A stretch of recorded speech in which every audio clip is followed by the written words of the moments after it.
On passe plutôt maintenant au sport. Pendant 2 jours, les records se sont accumulés pour les Auvergnats lors des championnats de France de natation. C'est en National 2.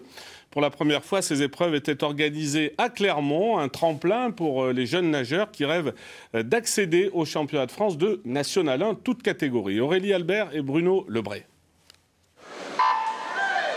Dernière journée pour les jeunes nageurs de National 2. Dernière chance de qualification pour les grands championnats de France. Un enjeu de taille pour les clubs de la région. C'est très important, d'abord parce qu'on est chez nous, mais en plus il y a une belle délégation avec notamment le Stade Clermontois qui a la plus grosse délégation de nageurs de l'ensemble des 3 régions représentées, avec 37 nageurs.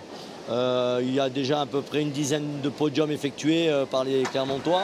Et parmi les espoirs auvergnats présents au complexe nautique de Coubertin ce week-end, une jeune Clermontoise de 20 ans s'est illustrée en battant de nouveaux records régionaux.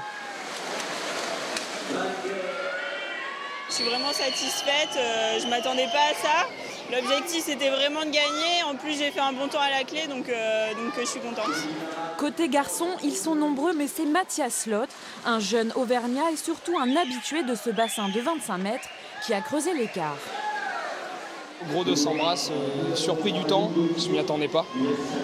Voilà, une grande satisfaction pour ce début de saison, mais la saison est encore longue et voilà, il y a encore du travail à faire. C'est bien de nager chez soi, dans un bassin qu'on connaît, donc les repères sont là, donc c'est important. 700 nageurs, 75 clubs étaient réunis pour ce championnat organisé pour la première fois à Clermont-Ferrand.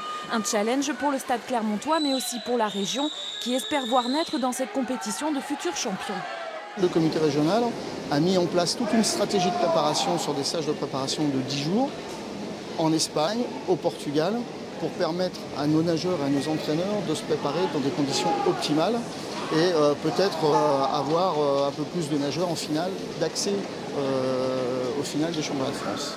Après les vacances, Mathias, Coralie et les autres qualifiés reprendront l'entraînement pour se préparer à sauter dans le grand bain au mois de mars prochain à Saint-Étienne et pourquoi pas pour les championnats de France élite National 1 à Limoges au mois d'avril.